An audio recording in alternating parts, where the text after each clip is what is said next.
ونعوذ بالله من شرور أنفسنا ومن سيئات أعمالنا من يهده الله فلا مضل له ومن يضلل فلا هادي له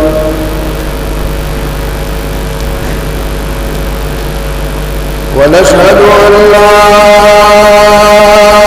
إله إلا الله وحده لا شريك له لا نظير له ولا وزير له ولا مشير له ولا ند له ولا ضد له ولا مثل له ولا مثال له ونشهد أن سيدنا وسندنا ومولانا وشفيعنا ونبينا وكريمنا وخطيبنا وطبيبنا وطبيب قلوبنا محمدا عبده ورسوله صلى الله تعالى عليه وعلى آله وأصحابه وبارك وسلم تسليما كثيرا كثيرا أما بعد فأعوذ بالله من الشيطان الرجيم بسم الله الرحمن الرحيم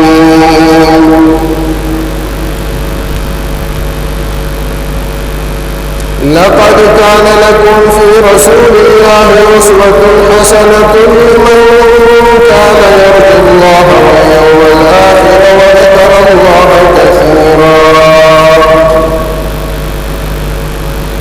ولما رأى المؤمنون الأحزاب قالوا هذا ما وعدنا الله ورسوله وصدق الله ورسوله وما زادهم إلا إيمانا وتسليما من المؤمنين رجال صدقوا ما عاهدوا الله عليه فمنهم من قضى نحبه ومنهم من ينتظر وما بدلوا تبديلا ليجزي الله الصادقين بصدقهم ويعذب المنافقين إن شاء ويتوب عليهم إن الله كان غفورا رحيما ورد الله الذين كفروا بغيظهم لم ينالوا خيرا وكفى الله المؤمنين القتال وكان الله قويا عزيزا وقال الله جل جلاله إنا أعطيناك الكوثر فصل لربك وانحر إن شانئك هو الأبتر قال النبي صلى الله عليه وسلم لا يؤمن أحدكم حتى يكون هواه تبعا لما جئت به وقال النبي صلى الله عليه وسلم لا يؤمن أحدكم حتى أكون أحب إليه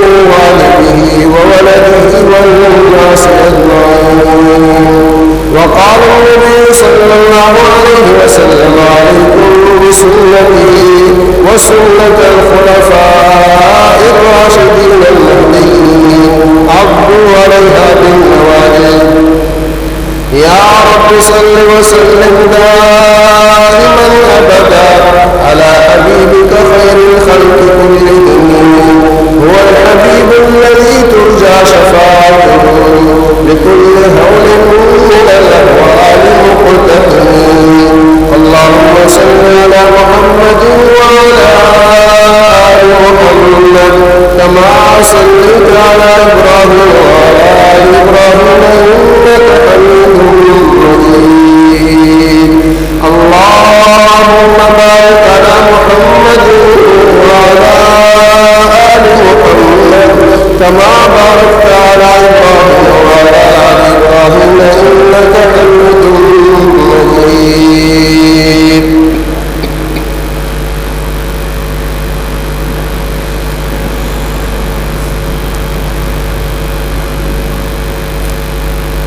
تمام تعریفیں ایک اللہ کے لیے ہیں جو مالک ہے آسمانوں کا زمینوں کا، حاکم ہے آسمانوں اور زمینوں کا، رب ہے آسمانوں کا زمینوں کا، جو خالق ہے آسمانوں کا زمینوں کا. جس طرح اس کائنات میں بننے میں ہر چیز اللہ کے امر کی محتاج ہے، ایسے استعمال ہونے میں بھی اللہ کے امر کی محتاج ہے. کوئی چیز اپنی ذات سے خود وجود میں نہیں آئی، ایسے استعمال میں بھی یہ خود استعمال نہیں ہو رہی. سورج اللہ نے بنایا ہے، اللہ کے امر سے چل رہا ہے. جب تک اللہ چاہیں گے سورج چلے گا، جب اللہ چاہیں گے سورج نہیں چلے گا. چاند اللہ کا بنایا ہوا ہے، خود نہیں بنا. چاند میں نفع اللہ نے رکھے ہیں. چاند اللہ کے امر کا محتاج ہے. جب اللہ چاہیں گے چاند چلے گا، جب اللہ روکیں گے اللہ چاند رک جائے گا. سورج اور چاند دیکھو ایک جیسے، لیکن سورج کی بناوٹ اور ہے، چاند کی بناوٹ اور ہے. سورج کی رفتار اور ہے، چاند کی رفتار اور ہے. سورج سے اللہ نے نفع اور رکھے، چاند سے اللہ نے نفع اور رکھے. ایسے ہی اللہ پاک نے دنیا کے اندر جتنے انسان بنائے ہیں، ان انسانوں کو مختلف طبقوں میں، مختلف قبائل میں، مختلف زمانوں میں اللہ نے تقسیم کی. یا ایھا الناس انا خلقناکم من ذکر وانثی وجعلناکم شعوبا وقبائل لتعارفوا ان اکرمکم عند اللہ اتقاکم. ان کے اندر اللہ نے مختلف لفظ رکھے. ہر قوم کی ایک الگ صفات ہے. تو ان سب کے بنانے میں اللہ جل شانہ نے کسی سے مشورہ نہیں لیا، کسی سے نہیں پوچھا. ان کو مٹانے میں بھی اللہ پاک کسی سے مشورہ نہیں لیا. لیکن اگر دیکھا جائے، غور کیا جائے، دنیا بھر کے ہر پیدا ہونے والا، دنیا بھر کے ہر پیدا ہونے والا جو دنیا میں آتا ہے ننگا آتا ہے، دنیا سے جائے گا ننگا جائے. دنیا میں اکیلے آتا ہے، دنیا سے اکیلے جائے. اور جیسے دنیا میں آنے میں کوئی اس کا شریک نہیں ہے، دنیا سے جانے میں بھی اس کا کوئی شریک نہیں ہے. دنیا میں آیا، ماں باپ نہیں لے کے آئے.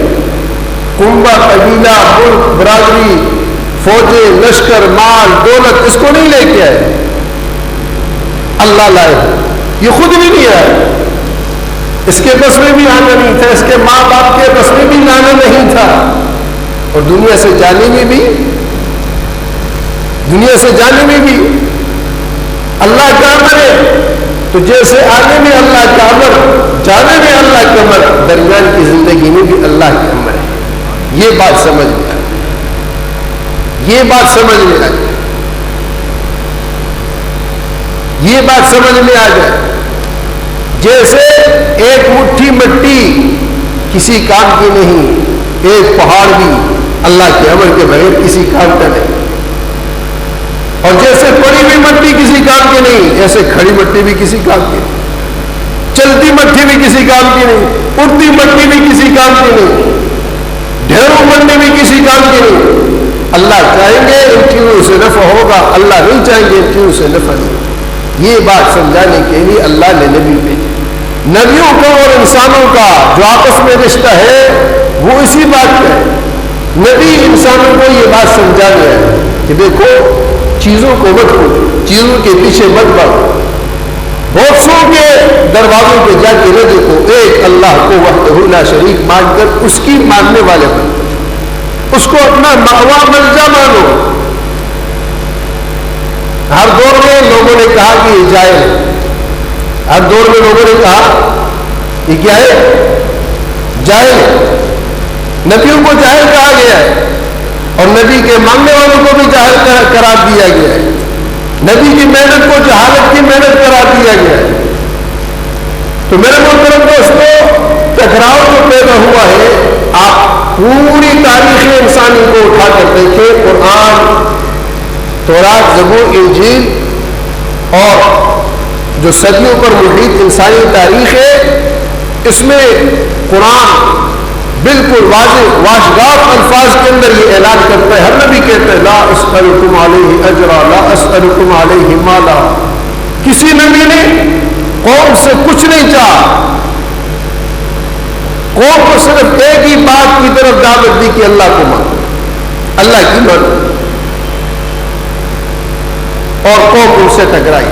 عقائد عالم تاجدار مدینہ سرور کونین فخر رسول امام الانبیاء سے محمد مصطفیٰ احمد مصطفیٰ صلی اللہ علیہ وسلم سب سے آخر میں تشریف لائے. آپ نے بھی یہی بات، آپ کو اس بات کے کہنے پر مکہ معظمہ چھوڑنا پڑا، پھر آپ کو بدر میں آنا پڑا، احد میں آنا پڑا، اسی طرح خندق میں آنا پڑا. یہ سلسلہ چلتا رہا. آپ صلی اللہ علیہ وسلم کہیں تو صحابہ کے ساتھ خود نکلے اور کہیں آپ صلی اللہ علیہ وسلم نے صحابہ کو بھیجا، اور یہ ٹکراؤ چلتا رہا اور قیامت تک چلتا رہے گا. یہ رکا نہیں ہے، نہ رکے گا قیامت تک. الجہاد ماضٍ الی یوم القیامہ. ایک جماعت اللہ کی اس سلسلے میں چلتی رہے گی، باطل کے ساتھ برسر پیکار رہے گی، لڑتی رہے گی. تو میرے محترم دوستو، آپ صلی اللہ علیہ وسلم کی سیرت میں سے ہم پہنچے تھے سریہ فتح تک. یہ بنو سعد بن بکر نے یہود خیبر کی مدد کے لیے فتح کے مقام پر لشکر کو جمع کیا. آپ صلی اللہ علیہ وسلم کو اس کی اطلاع ہوئی. آپ صلی اللہ علیہ وسلم نے حضرت علی رضی اللہ تعالیٰ عنہ کو تحقیق کے لیے بھیجا تو بات صحیح نکلی. پھر آپ صلی اللہ علیہ وسلم نے صرف 30 آدمی حضرت علی رضی اللہ تعالیٰ عنہ کے ساتھ بھیجے. یہ حضرات گئے، راستے میں آدمی کو پکڑ لیا، اس سے تفتیش کی، تحقیق کی، اس سے حالات لیے تو وہ ان کا جاسوس آ رہا تھا، ان کے ہاتھ لگ گیا. اب انہوں نے جب اس نے اقرار کر لیا ان کے حالات لیے، حالات لینے کے بعد ان کے ٹھکانوں، ان کی جگہوں کا سارا معلومات کر کے صحیح معلوم کرنے کے بعد ان حضرات نے جا کے دھاوا بولا تو بنو سعد تو بھاگ گئے. یہ آپ دیکھیں گے کہ شروع سے اب تک نفری پر معاملہ نہیں چلا. صحابہ ڈر سے ادھر سوئے، بھاگ گئے، مارے گئے. آگے بھی آ رہا ہے، یہاں پر بھی وہ سب کے سب بھاگے. یہ ان سے نہیں بھاگے، ان کے ساتھ اللہ کی قوت ہوتی، ان کے ساتھ اللہ کی طاقت ہوتی، ان کے ساتھ اللہ کا نظام ہوتا. تو ان حضرات نے 500 اونٹ اور 2000 کے قریب بکریاں لی اور واپس آ گئے. پھر اسی طرح سریہ قرفہ، ام قرفہ، اس عورت کا نام فاطمہ تھا اور یہ سردار تھی اپنی قوم کی. تو آپ صلی اللہ علیہ وسلم کو پتہ چلا کہ مسلمانوں کے خلاف یہاں سازشیں ہو رہی. آپ صلی اللہ علیہ وسلم نے زید بن حارثہ رضی اللہ تعالیٰ عنہ کو تحقیق حال کے لیے بھیجا. بات صحیح معلوم ہوئی. آپ صلی اللہ علیہ وسلم نے حضرت زید بن حارثہ رضی اللہ تعالیٰ عنہ کو ان کی سرکوبی کے لیے بھیجا. اللہ پاک نے ان کو بھی کامیابی عطا کی اور یہ پسپا ہو گئے. سریہ عبداللہ بن عتیق، پہلے بھی مختصراً اس کا حال گزرا تھا. ابو رافع جو عبداللہ بن ابی الحقیق کے نام سے یا سلام بن ابی الحقیق کے نام سے یہود خیبر میں حضور صلی اللہ علیہ وسلم کا بہت ہی زیادہ گستاخ اور بہت ہی زیادہ مخالف، اس کی سرکوبی کے لیے حضور صلی اللہ علیہ وسلم کے پاس قبیلہ خزرج کے نوجوان آئے اور اس نے پہلے کارروائی کی تھی.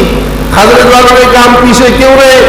تو انہوں نے آپ صلی اللہ علیہ وسلم کی خدمت میں عبداللہ بن عتیق اور ابو رافع عبداللہ بن ابی الحقیق کی سرکوبی کے لیے ان حضرات کو روانہ کیا.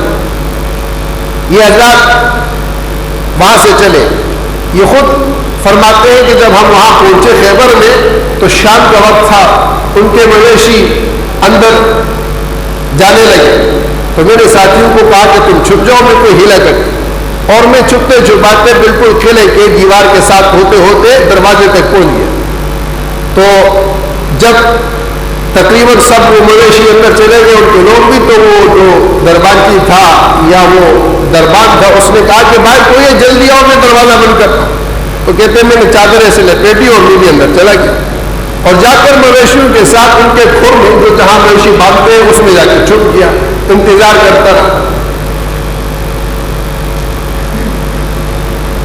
تو رات کو قصہ گوئی کی مجلس چلی یا موسیقی کی محفل جیسے عام طور پر ان حضرات کا معاملہ ہوتا ہے وہ چلی.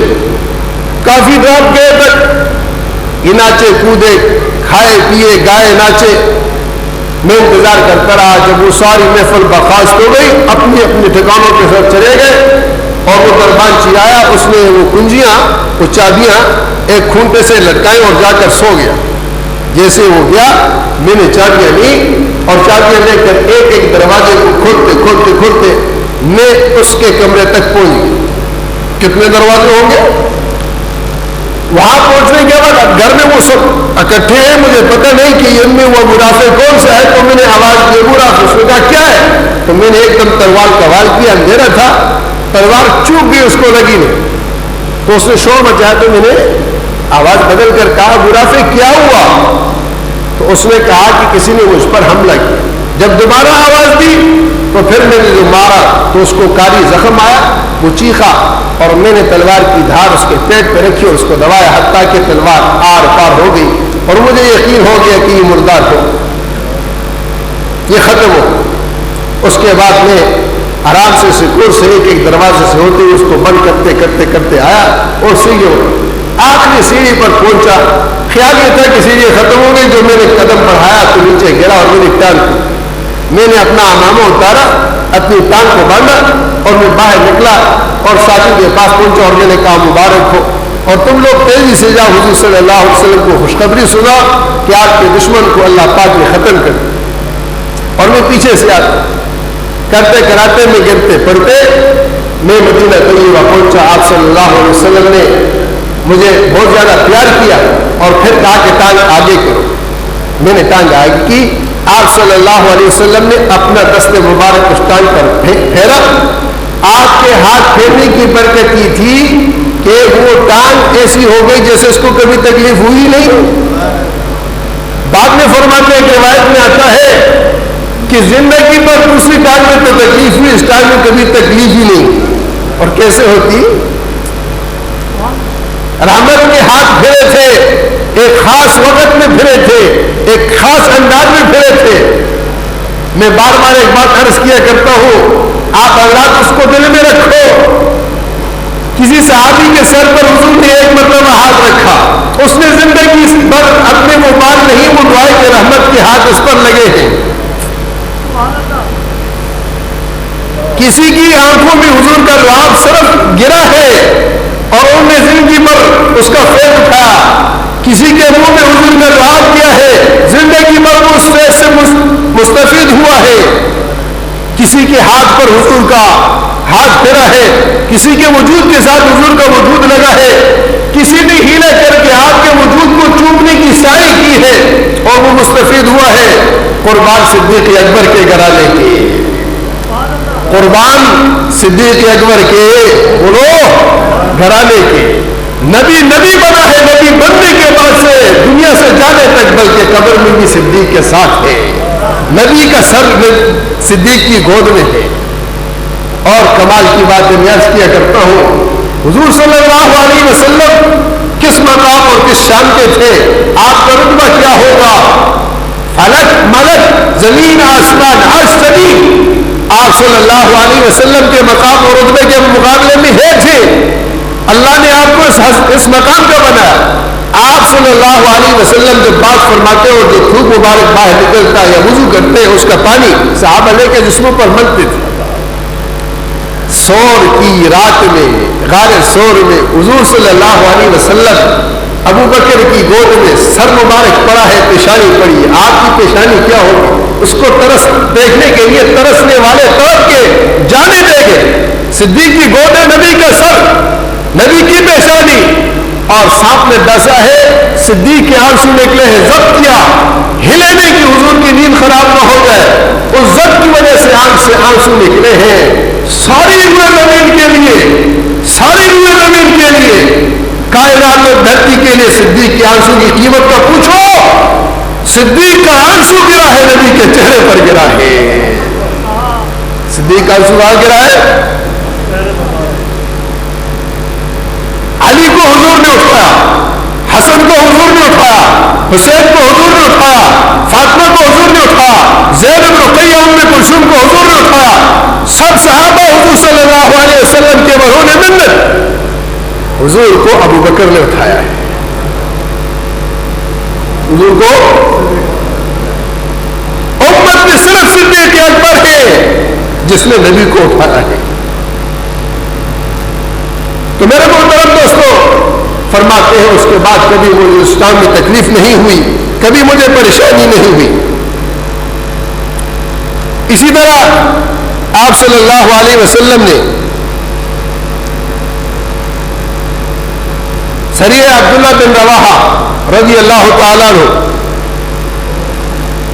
یہ اس کے قتل ہونے کے بعد, اس کے مردار ہونے کے بعد یہود نے اسرم کو اپنا سردار بنایا خیبر میں. اس نے ان دونوں سے قبائل کو جمع کیا. آپ صلی اللہ علیہ وسلم کو پتہ چلا, آپ صلی اللہ علیہ وسلم نے عبداللہ بن رواحہ رضی اللہ تعالیٰ کو تحقیق کے حال کے لیے بھیجا. پتہ چلا کہ معاملہ صحیح ہے, یہ اس طرح کر رہے ہیں. آپ صلی اللہ علیہ وسلم نے 30 آدمیوں کے ساتھ عبداللہ بن رواحہ رضی اللہ تعالیٰ کو بھیجا کہ جا کر ان کو بلاؤ. یہ حضرات گئے تو اسرم نے بھی 30 آدمی کیے اور ترتیب یہ بنائی کہ ایک اونٹ پر ایک مسلمان اور ایک یہودی بیٹھا. ایک اونٹ پر ایک مسلمان اور ایک یہودی بیٹھے, اور انہوں نے ساتھ یہ بنائی, یہود جو ہے, یہود زمین بدل جائے گی. یہود مسلمان کا خیر خواہ, اسلام کا خیر خواہ نہیں ہو سکتا. عیسائی ہو سکتا ہے, ہندو ہو سکتا ہے, سکھ ہو سکتا ہے, یہودی خیر خواہ نہیں ہو سکتا. یہ کبھی مسلمان کے ساتھ برائی کا سوچ بھی نہیں سکتے. یہ قرآن کا اصول ہے, قرآن بیان کرتا ہے. اور ان کی سازش ہے. اگر آپ دیکھیں عیسائیوں نے حضور صلی اللہ علیہ وسلم کے زمانے میں بھی اتنی اڑی نہیں کی, تھوڑا بہت ہوا, لیکن عیسائی آپ صلی اللہ علیہ وسلم کے اور اسلام کے مقابلے میں اتنا نہیں آئے. بلکہ قرآن کہتا ہے عیسائیت اسلام کے قریب ہے, لیکن یہود یہ بالکل قطع الٹ ہے.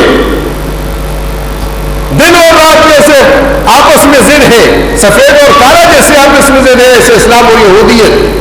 اور آج حکومت میں جتنا نقصان ہو رہا, یہود اور یہود کی پالتو نسلیں, یہود نما ہے, یہود کے اہلکارے امت کو, اسلام کو, عالم اسلام کو, بلاد اسلامیہ کو جتنے خطرات اس طبقے سے نہ کسی سے نہیں. تو انہوں نے سازش یہ بنائی کہ ایک یہودی ایک مسلمان ایک ان پر, اور یہ طے کیا کہ راستے میں ان کا کام ختم کر دیا. یہ اسرم یا جو بھی اس کا نام تھا, یہ عبداللہ بن انیس رضی اللہ تعالیٰ کے ساتھ سوال. راستے میں اس نے ایک مرتبہ وار کیا, وہ سمجھ گئے, اپنے آپ کو بچایا, صبر کر لیا. دوسری مرتبہ اس نے پھر وار کیا, عبداللہ بن انیس رضی اللہ تعالیٰ نے پھر اپنے آپ کو بچا لیا. تیسری مرتبہ جب اس نے وار کرنے کی کوشش کی تو وہ پلٹے اور پھر شروع ہو گیا. یہ 30 کے 30 یہودی مارے گئے, ان کو یہیں پر ختم کیا. اور عبداللہ بن انیس رضی اللہ تعالیٰ کو اس میں زخم آئے, باقی کسی کو اس میں کوئی زخم بھی نہیں آیا, اور مسلمان کوئی بھی شہید نہیں ہوا. یہ اللہ 30 کے 30 آگے آپ صلی اللہ علیہ وسلم, اللہ حضور پاک صلی اللہ علیہ وسلم نے فرمایا کہ مبارک ہو اللہ نے تمہیں ان کے شر سے محفوظ کر دیا, ان کے شر سے بچا لیا, اور ان کے شر کو اللہ نے ختم کر دیا. اور جہاں جہاں زخم لگے تھے حضور پاک صلی اللہ علیہ وسلم نے اپنا لعاب عبداللہ بن انیس کے ان زخموں پر لگایا, زخم ٹھیک ہو. یہ ایک ہی دیکھو سلسلہ ایک ہی ہے, آگے پیچھے صرف مہینوں کا فرق ہے, سن بھی ایک ہے, یہ 6 ہجری ہے. شعبان اور شعبان کے بعد رمضان اور شوال, یہ مہینے آگے پیچھے, واقعات ایک جیسے.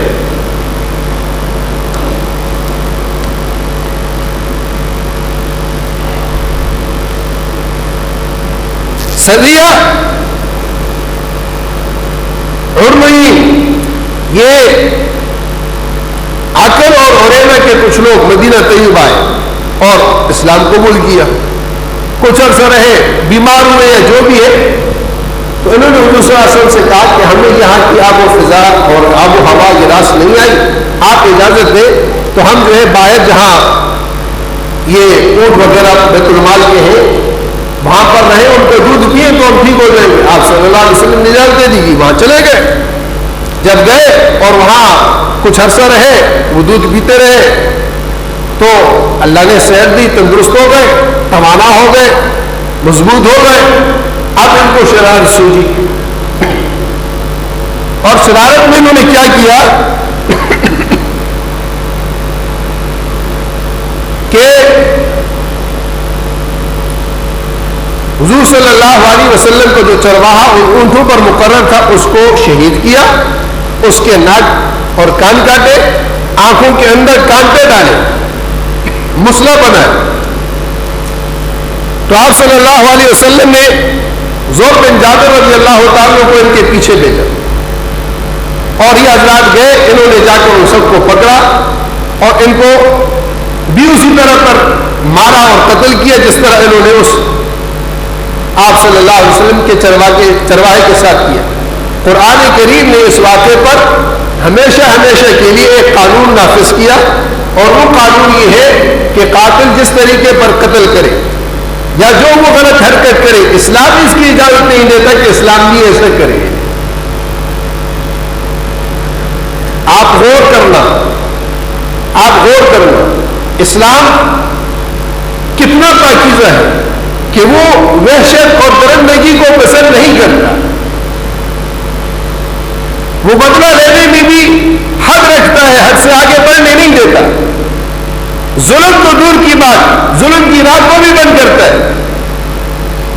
انہوں نے ایک اکیلے چرواہے کو اس طور پر بے دردی کے ساتھ شہید کیا کہ اس کے ناک کان کاٹے اور اس کی آنکھوں میں کانٹے چبھوئے، اس کو مسئلہ بنایا، اس کی شکل کو بگاڑا، ایک صورت میں ہی کہے، اور انہوں نے اپنی باطنی خبز کا اظہار کیا۔ اسلام کہتا ہے کہ جب تم ان پر قابو پالو تو تمہیں قتل کی اجازت ہے، مسئلہ بنانے کی اجازت نہیں ہے۔ تم ان کو بدلے میں قتل تو کرو گے لیکن قتل کرنے کے بعد مسئلہ نہیں بنا سکتے۔ اور یہ ہمیشہ ہمیشہ کے لیے قانون بن گیا، یہ ایک دن کے لیے نہیں تھا، اس زمانے کے لیے، قیامت تک کے لیے، کہ ہر قاتل اپنے مقتول سے اگر بدلہ لیتا ہے قاتل کا، تو اس گروہ کو، اس جماعت کو اس بات کی اجازت نہیں ہے کہ وہ اگلے کو مسئلہ بنائے۔ دوسری بات یہ یاد رکھو کہ مسئلہ بنانے کا وتیرہ کن لوگوں کا ہے؟ ناک کاٹ کاٹ کر لاشوں کو اس طرح بے حرمتی کرنا، یہ وتیرہ اسلام اور مسلمانوں کا نہیں ہے، یہ تو یہود اور اس کی نسل کا ہے۔ ان لوگوں کا ہے جو غدار ہے، ان لوگوں کا ہے جو بیتینت ہے، جو شریر ہے، جن کا شر باطنی ظاہر اور باطن کے اعتبار سے بالکل واضح ہے۔ سریہ عمرو بن امیہ رضی اللہ تعالیٰ عنہ، ابو سفیان نے مکہ معظمہ میں بیٹھے ہوئے مجلس کے اندر یہ کہا، کوئی ایسا نہیں جو جا کر نعوذ باللہ محمد صلی اللہ علیہ وسلم کو قتل کر ہماری جان چھوٹ جائے، اس کی حفاظت والا بھی تو کوئی نہیں ہے، دیکھ والا بھی کوئی نہیں ہے، آگے پیچھے کوئی چوکیدار بھی نہیں ہے، تو یہ کام تو بڑا آسان ہے، لیکن ہے کوئی؟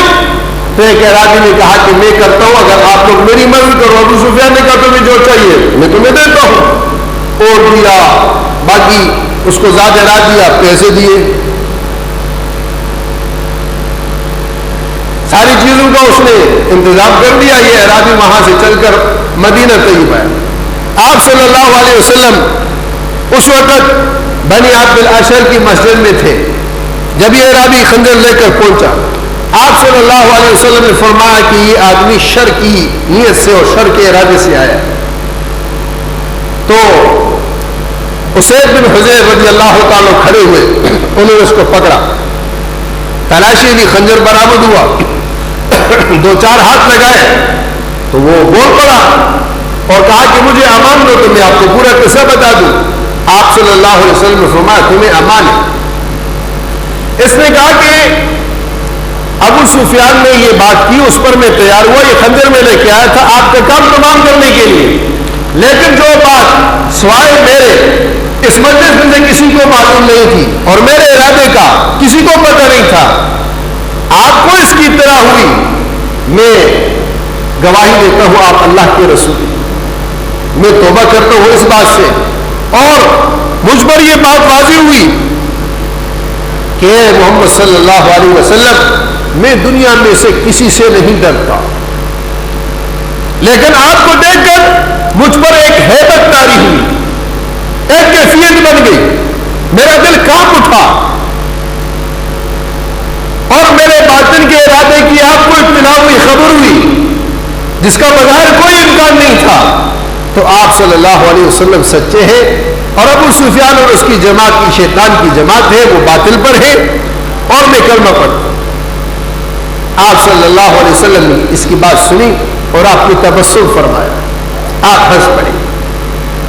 اور یہ پہلا موقع نہیں ہے, اگر آپ شروع سے ساتھ چلے آ رہے ہیں تو آپ کو معلوم ہوگا کہ بارہا ایسے مواقع آئے آپ صلی اللہ علیہ وسلم کو وحی کے ذریعے سے اطلاع دی گئی کہ یہ بات ایسی ہے, آپ صلی اللہ علیہ وسلم نے اس پر عمل کیا. یہاں پر یہ بات قابل غور ہے اور قابل توجہ ہے, جس کو سمجھنا ہے وہ یہ کہ ما ينطق عن الهوى ان هو الا وحی یوحی, نبی چاہت سے نہیں چلتا وحی سے چلتا ہے, خواہش سے نہیں چلتا وحی سے چلتا ہے. نبی انسان تو ہے لیکن اختیار نبی کے نہیں, افعال میں اقوال میں نبی وحی کا بالکل تابع ہے. ان اتبع الا ما یوحی الی انما انا بشر مثلکم یوحی الی انما الہکم الہ واحد. اے لوگوں میں تو اپنی طرف سے کچھ نہیں کہتا, جو کہتا ہوں وہ اللہ کی وحی ہوتی ہے. اللہ پاک مجھے وحی کر کے بتاتے ہیں. اگر آپ نے شام میں کیسر اور کسرا کے اور یمن کے ان تمام حالات کی خبر دی, آپ صلی اللہ علیہ وسلم نے نجاشی شاہ حبشہ کا جنازہ مدینہ منورہ میں پڑھا, آپ نے جنگ کرتے ہوئے صحابہ کی اطلاع دی, فلاں شہید ہو گیا, فلاں شہید ہونا ہے, فلاں واقعہ ایسا ہوا. نبی کے پاس وہی آئی, نبی کے پاس کیا آئیے, وہی نبی کے پاس کیا آئیے, ہاں نبی کے پاس فرشتہ آیا, اللہ نے بتایا کہ یہ بات ہونی ہے, یہ واقعہ ہونا ہے. یعقوب علیہ السلام بھی نبی ہے, یعقوب علیہ السلام بھی کیا ہے, نبی ہے. اور کنعان میں ایک کنویں کے اندر یوسف علیہ السلام پڑے ہیں, کنعان ہے, بارش سے زمین ناپی جا سکتی ہے, قدموں سے چل کے جایا جا سکتا ہے, اپنی آبادی کا کنواں ہے, باہر کا نہیں ہے. یوسف پڑھے اور یعقوب علیہ السلام کو علم, یعقوب علیہ السلام کو علم معلوم نہیں ہے, رو رہے انما اشکو بثی وحزنی الی اللہ, اپنے غم کو, اپنی پریشانی کو, اپنے دکھ کو اللہ کے سامنے وہ کہہ رہے, بیان کر رہے, رو رہے, لیکن اطلاع نہیں ہے, علم نہیں ہے. قافلہ آتا ہے, ڈول بھی اٹھاتا ہے, اور وہ بھائی جو آپ کے در پہ ہوتے اس قافلے پر بیچتے, قافلہ مصر پہنچتا ہے, وہاں بیچا جاتا ہے, بیچ میں سالوں گزر جاتے ہیں, رو رو کر یعقوب علیہ السلام کی بینائی چلی جاتی ہے. یعقوب علیہ السلام کو علم نہیں. جب اللہ اطلاع کرنا چاہتا ہے, کنعان نہیں, کنعان اور مصر ہے, کنعان نہیں, کنعان اور مصر ہے, لیکن اللہ خبر کرنا چاہتے, اللہ بتانا چاہتے, اب اللہ پاک اطلاع دینا چاہتے ہیں. اور جب یوسف علیہ السلام اپنے بھائیوں سے کہتے ہیں کہ میری قمیص لے کے جاؤ اور یہ والد کی آنکھوں پر ڈالو, اللہ ان کی بینائی کو واپس کر دے گا. یہاں کنعان میں بیٹھ کر وہاں یوسف علیہ السلام نے بھی قمیص حوالے کی ہے, اور یعقوب علیہ السلام کہتے ہیں انی لاجد ریح یوسف لولا ان تفندون، میں یوسف کی خوشبو پاتا ہوں. جب اللہ نے بتانا چاہا سالوں کے بعد کنعان اور مصر کے فاصلے کو مٹا کر وہ یوسف علیہ السلام کے کرتے کی خوشبو کنعان میں یعقوب علیہ السلام کو سنگوا دی، فاصلے مٹا دیے. جب اللہ چاہتا ہے تو یہ فاصلے مٹتے ہیں. حضور پاک صلی اللہ علیہ وسلم اللہ کے محبوب ہیں، لیکن اللہ پاک نے ہر حد رکھی ہے. خدا کی خدائی میں خدا کا کوئی، اس کی حاکمیت میں اس کا کوئی شریک، اس کی مالکیت میں اس کا کوئی شریک، اس کے قادر ہونے، مختار اور فاعل کل ہونے میں اس کا کوئی شریک نہیں. وہ جو چاہتا ہے وہی ہوتا ہے. وما تشاءون الا ان یشاء اللہ، تمہارے چاہنے سے نہیں اللہ کے چاہت سے ہوگا. کیسر مٹا ہے اللہ کے مٹانے سے، کسرا مٹا ہے اللہ کے مٹانے سے، روم اور فارس درم برم ہوئے اللہ کے مٹانے سے. جہاں جب بھی جو واقع ہوا، نفع کا اللہ پاک کی طرف سے، نقصان کا اللہ پاک کی طرف سے. بدر میں 313 کو اللہ پاک نے اٹھا کر جو ہے 1000 پر غالب کر کے اور کفر کی کمر کو ہمیشہ کے لیے اللہ پاک نے توڑا. اللہ خود فرماتے ہیں وما رمیت اذ رمیت ولکن اللہ رما وما قتلهم ولکن اللہ قتلهم. تم بھی نہیں مارا، یہ کنکریاں آپ نے نہیں پھینکی، یہ مٹی آپ نے نہیں پھینکی، یہ ہم نے پھینکی. ہر کافر کی آنکھ میں پہنچائی، ہم نے پہنچائی. ان صحابہ نے ان کو نہیں قتل کیا، ولکن اللہ قتلهم، اللہ نے ان کو قتل کیا. میرے محترم دوستو یہ بات سمجھ میں آ جائے، یہ اندر کے دل کی آواز بن جائے. نبی کی محنت اس چیز کی ہوتی ہے. نبی اسی کی طرف دعوت دیتا ہے لا املک لنفسی نفعا ولا ضرا، لا املک لنفسی نفعا ولا ضرا. یہ لوگوں سن رکھو، میری اپنے نفع اور نقصان کا مالک، میری اپنے نفع اور نقصان کا مالک، میری اپنے نفع اور نقصان کا مالک. جب آپ کو اعلان کر کے یہ کہا جا رہا کہ آپ برسر عام لوگوں کو بتا دیں لا املک لنفسی نفعا ولا ضرا، میں اپنے نفع اور نقصان کا مالک نہیں بلکہ اللہ پاک مالک ہے. اللہ چاہتے ہیں تو وہ ہوتا ہے. وہی آپ کے تابع نہیں تھے، آپ وہی کے تابع تھے. جب اللہ پاک وہی بیچتے وہی آتی تھی، آپ چاہتے وہی نہیں آتی. آپ صلی اللہ علیہ وسلم نے قریش کے سوال پر کہ اصحاب کہف کون ہے، یہ لمبا واقعہ ہے، پہلے بھی گزر چکا. تو آپ صلی اللہ علیہ وسلم نے یہ کہہ دیا کہ میں تمہیں کل بتاؤں گا، میں تمہیں کل بتاؤں گا. احادیث میں آتا ہے حضور صلی اللہ علیہ وسلم کا یہ گمان تھا کہ جبرائیل آمین آتے ہیں، میں ان سے کہہ دوں گا، جا کے اللہ سے پوچھ لیں گے اور بتا دوں گا. 17 دن تک وہی بند رہی. 17 دن تک میں کل بتاؤں گا اس بات پر 17 دن وہی بند رہی.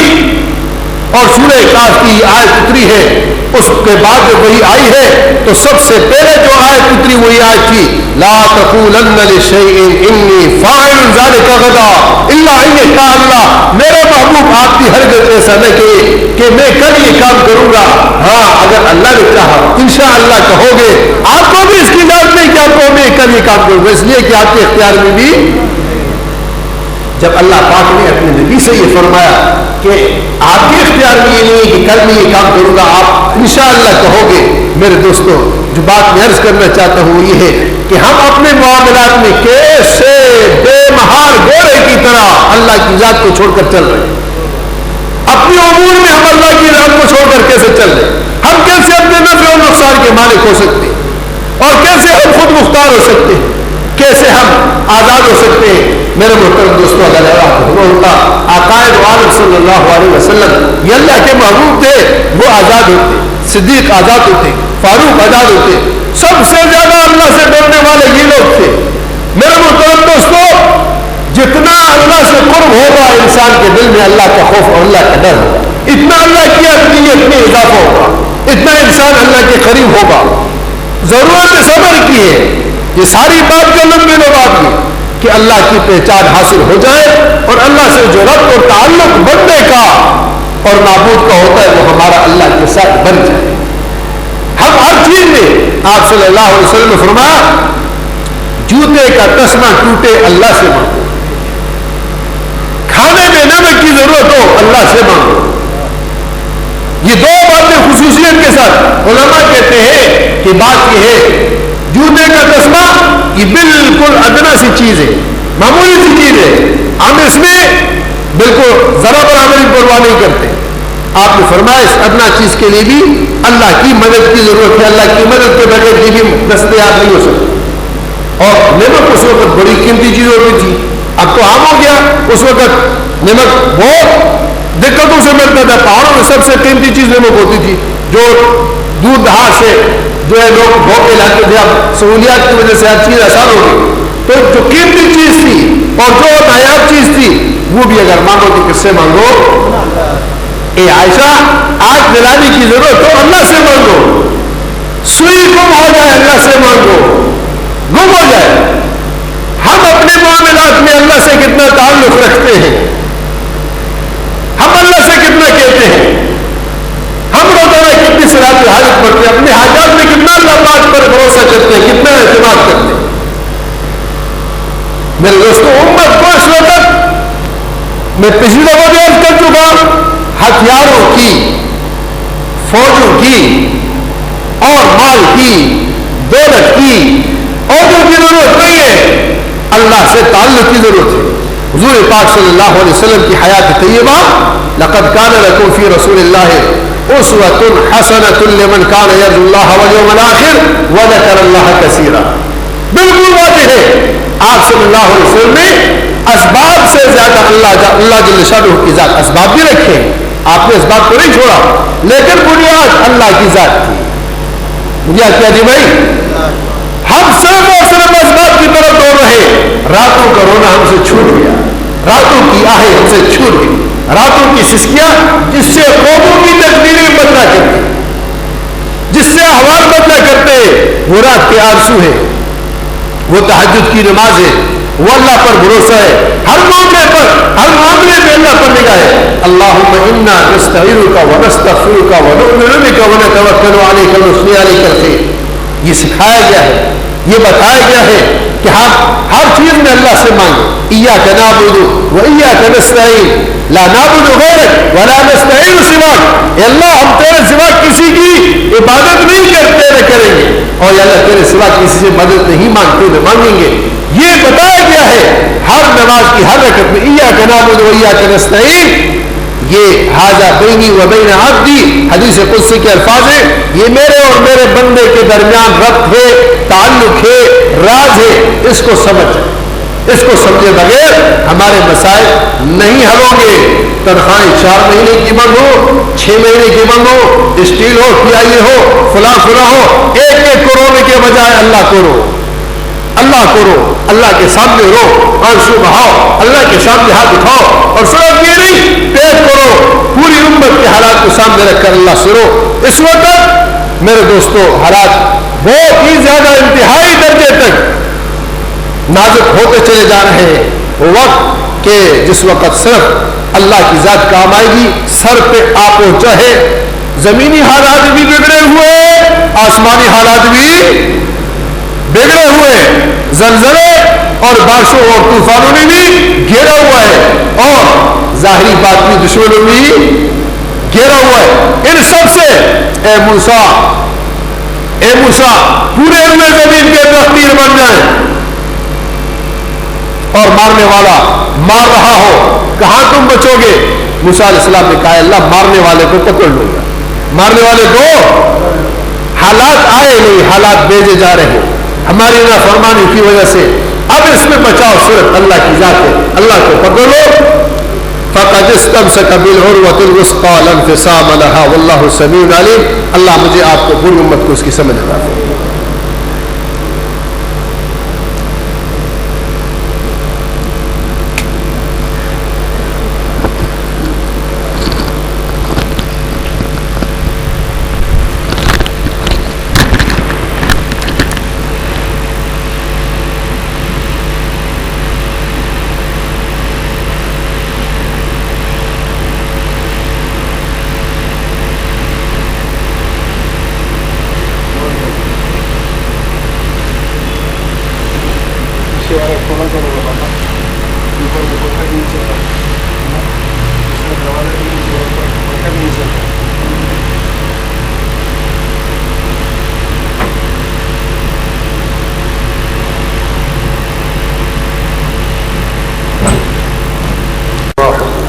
یا حلیم یا علیم یا علی یا عظیم. یا اللہ ہماری پوری امت کے صغیرہ کبیرہ گناہوں کو معاف فرما، خطاؤں سے درگزر فرما.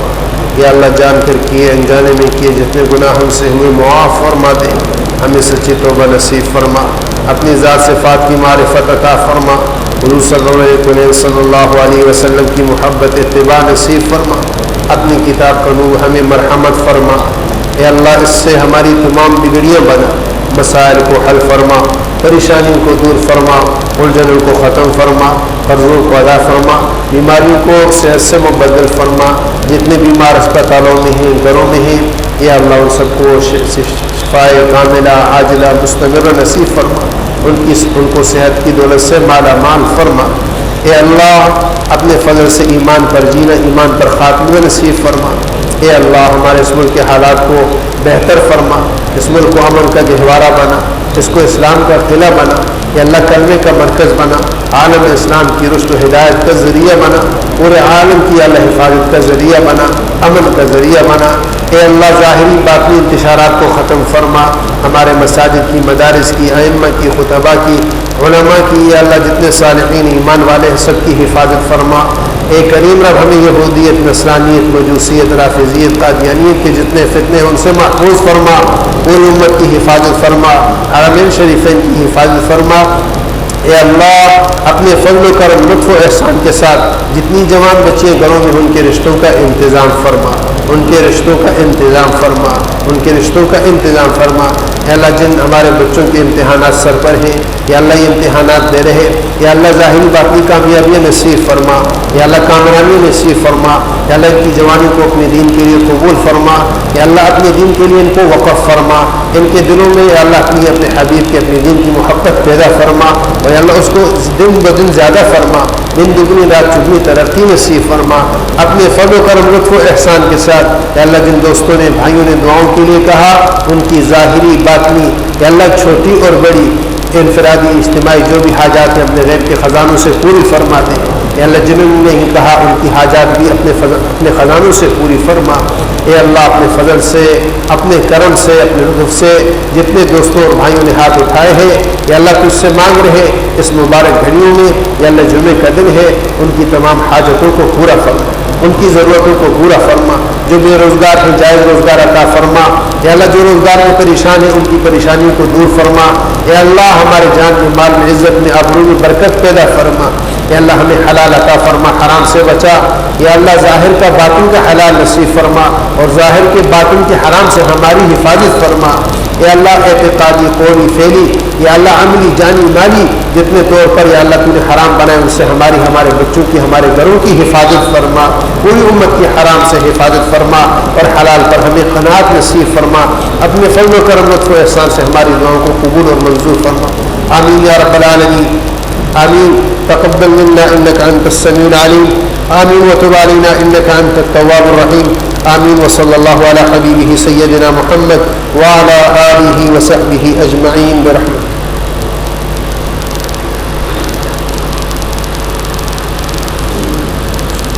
Yeah.